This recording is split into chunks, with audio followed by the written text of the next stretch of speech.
Here's what most of us don't realize. Stress is contagious, not metaphorically, but neurologically. When one family member's nervous system gets stuck in fight or flight mode, it creates a ripple effect that impacts everyone else in the house. The baby picks up on dad's work tension. The toddler mirrors mom's overwhelm. Even the dog starts acting differently when the family stress peaks. And that may sound surprising at first, but when you really stop and think about it, most families have lived this without even having a language for it. You can feel when the energy in the house changes. You can tell when one person is off and somehow everybody else starts to get off too. The house feels tense. The kids get more reactive. Bedtime gets harder. Sleep gets lighter. Emotions get bigger. Patience gets shorter. And everybody starts surviving instead of really functioning well. But most of us were raised to think about health in a very individual way. That's really how we've grown up in American culture. We tend to separate things out and treat one person at a time, one symptom at a time, one diagnosis at a time. So it becomes anxiety medication for mom, sleep training for the baby, behavior charts for the 5-year-old, maybe therapy for one child, supplements for another, and stress management for dad. And while each of those things may have a place, what often gets missed is the bigger picture. Because the truth is, you really can't fully heal in isolation when you're neurologically wired to co-regulate with the people you live with. This is especially important for parents who have noticed that when one family member struggles, everyone struggles. Maybe dad's work stress somehow affects the baby's sleep. Maybe mom's anxiety shows up as toddler tantrums. Maybe holiday gatherings leave everyone exhausted and dysregulated for days afterward. Maybe one child starts struggling more and then suddenly the whole home feels heavier, louder, harder, and more emotionally reactive.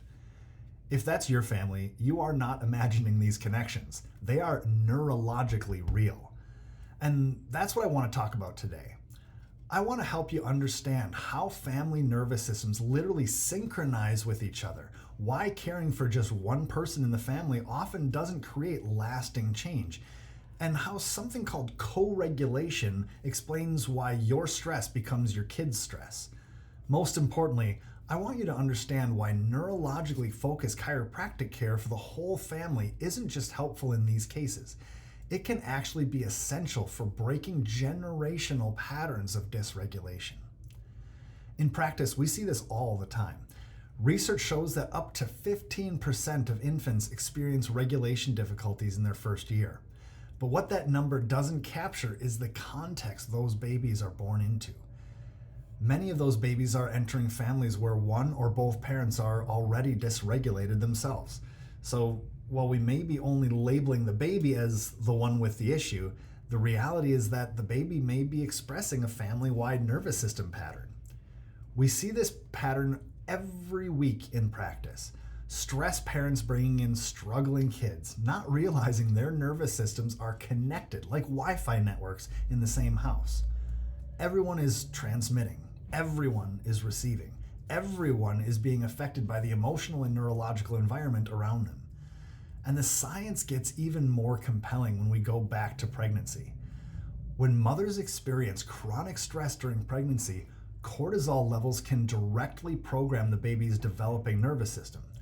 That means that the effects of stress are not just emotional or circumstantial. They are physiological, they're developmental, they're neurological. That baby can then grow up with a nervous system that is already more wired for stress, more primed for dysregulation, more likely to get stuck in protective patterns instead of restorative ones. And then that baby becomes an anxious adult, then the stressed out adult, and then maybe a parent themselves. They have children of their own, and the cycle continues. So what gets passed down is not just habits or family culture, it can also be nervous system patterns. That's why this conversation matters so much. Because if we only look at the person with the loudest symptoms, we can miss the fact that the whole system is involved. And that brings us to the science of family co-regulation. Your nervous system does not operate in isolation. It is constantly reading and responding to the nervous systems around you through something called co-regulation. Co-regulation is the process by which one nervous system influences another. It's how babies learn safety. It's how children borrow calm from adults. It's how families settle together or spiral together. A helpful way to think about this is your nervous system is like an air traffic controller. It is constantly trying to assess the environment, coordinate incoming information, determine what is safe and what is stressful, and respond accordingly. But it's not just coordinating your own internal world. In a family setting, it also is reading every other nervous system in the home.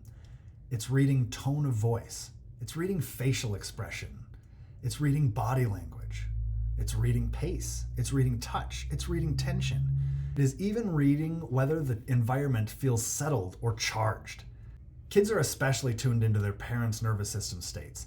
They pick up on stress through tone, through touch, and even through mom's heartbeat from across the room. They are incredibly perceptive. Long before they can logically understand what's wrong, their bodies can feel that something is off. So if dad comes home from work stressed, the entire family can begin shifting towards sympathetic dominance within minutes. Sympathetic dominance is that fight or flight state. It's the gas pedal of the nervous system. It's designed for survival, for protection, for vigilance, for action. And while that state is useful in a true emergency, it is not where the body heals best. It's not where digestion works best. It's not where sleep happens most easily. It's not where emotional regulation is strongest. And it's not where connection thrives. So when one person enters the home carrying a high level of stress, the whole family can begin to orient toward that same state. The room gets tighter, the kids get louder or clingier, the evening gets harder, bedtime gets rough, everyone becomes more reactive, not because they're choosing that consciously, but because their nervous systems are adapting to what feels like an unsafe or unstable environment. And this is not just theoretical. Studies using heart rate variability measurements show that family members' stress patterns often synchronize. That means families can collectively move into either a cycle of calm or a storm of chaos. That's such a powerful concept because it means regulation can spread, but dysregulation can spread too. Calm can be contagious, but so can stress. So if your family feels like it's getting stuck in a loop, one hard day turns into several hard days, one person's overwhelmed becomes everybody's overwhelmed, one dysregulated evening leads to poor sleep, and then the next day starts behind already. There's a neurological reason for that.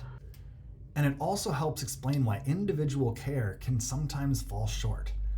A lot of parents come in thinking, my child is the one struggling, so my child is the one who needs help.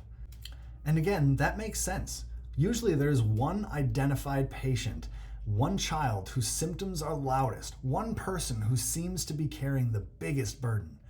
But if the home nervous system environment stays stressed, dysregulated, overloaded, or chaotic, then that child is still trying to heal inside the same neurological atmosphere. It's a little like trying to remodel a house on a cracked foundation. You can paint the walls, you can replace the cabinets, you can decorate beautifully. But if the base is unstable, the whole structure stays vulnerable. Or think of it like this. Sending your child to therapy while the home environment stays stressed can be like pushing a car with a parking brake on. You can absolutely make some progress, but it will be often very slow, frustrating, and much more exhausting than it needs to be. Another way to say it is that the perfect storm is rarely individual. It's an environmental, generational, and collective issue.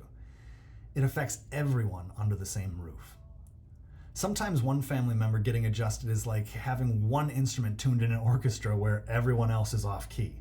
That one instrument matters, it helps, it's valuable, but the overall sound is still discordant because the larger system is still under strain. Or imagine your nervous system like a computer with too many tabs open. If everyone in the house is running too many tabs at once, stress, poor sleep, emotional overload, sensory overload, deadlines, illness, tension, unresolved trauma, overstimulation, then everyone trying to connect to that same network feels the lag. And we actually see this clinically. Some patients plateau in care until their family starts getting adjusted too. That's a huge observation. A child may make some early progress, but then the changes stall.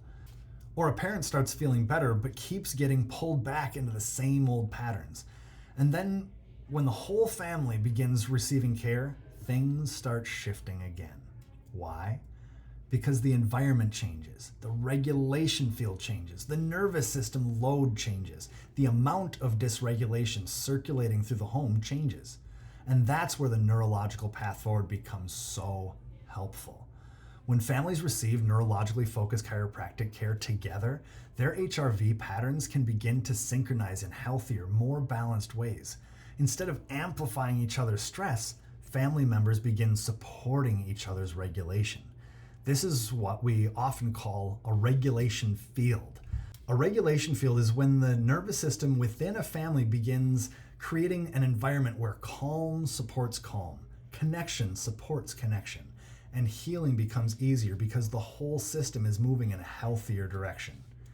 Instead of one person carrying all the stress and everyone else reacting to it, the family starts building a more stable neurological foundation together. And that matters because breaking generational cycles requires addressing the whole family system, not just the identified patient or the one showing the most obvious signs. This is such an important mindset shift. We have to stop asking only who is struggling the most and start asking what is happening in the nervous system environment of this family. Because often the child who is showing the symptoms is not the only one who needs support. They may simply be the one whose body is expressing the family stress pattern most visibly. And this is where I think one of the most powerful images comes in. Just like the umbilical cord connected mom and baby physically, your family stays neurologically connected long after birth. That connection doesn't disappear. It changes form, but it remains. Through touch, tone, presence, proximity, routine, emotional safety, and nervous system signaling, families stay deeply interconnected. That means healing happens best when you heal together. Not because every family member has the exact same symptoms, not because every person in the house needs the same care plan, but because everyone's nervous system is influencing the shared environment. And when that environment becomes more regulated, everyone benefits. The baby sleeps better. The toddler melts down less. The school-age child handles transitions better. Mom has more capacity. Dad is less reactive. The home feels lighter. Recovery from stress happens faster, and families start moving out of survival mode. That doesn't mean life becomes perfect. It doesn't mean there's no stress. It doesn't mean nobody's ever having bad days again. But it does mean the family becomes more resilient. The nervous system becomes less stuck in protection and more able to return to connection, digestion, sleep, focus, healing, and regulation. And that's really the goal. Not perfection, but resilience. Not just symptom suppression, but nervous system restoration. Not isolated care, but family healing. So instead of just surviving the chaos, you can start transforming it. And as we head into the summer, this may be the perfect time to schedule those boost adjustments. Because summer often brings schedule changes, travel, overstimulation, less routine, later bedtimes, more transitions, and sometimes a surprising amount of stress, even in the middle of fun. And that makes it such an important season to support the nervous system proactively instead of waiting until things unravel. And if you're new here, or if your child is already under care and now you're interested in seeing your own scans, we would love to help. Click the link in our bio, comment below, or send us a DM to schedule. Your family deserves better than survival mode. Your kids deserve better than carrying stress patterns they never chose. And you deserve to know that what you've been noticing in your home is real. It is neurological, and there is a path forward.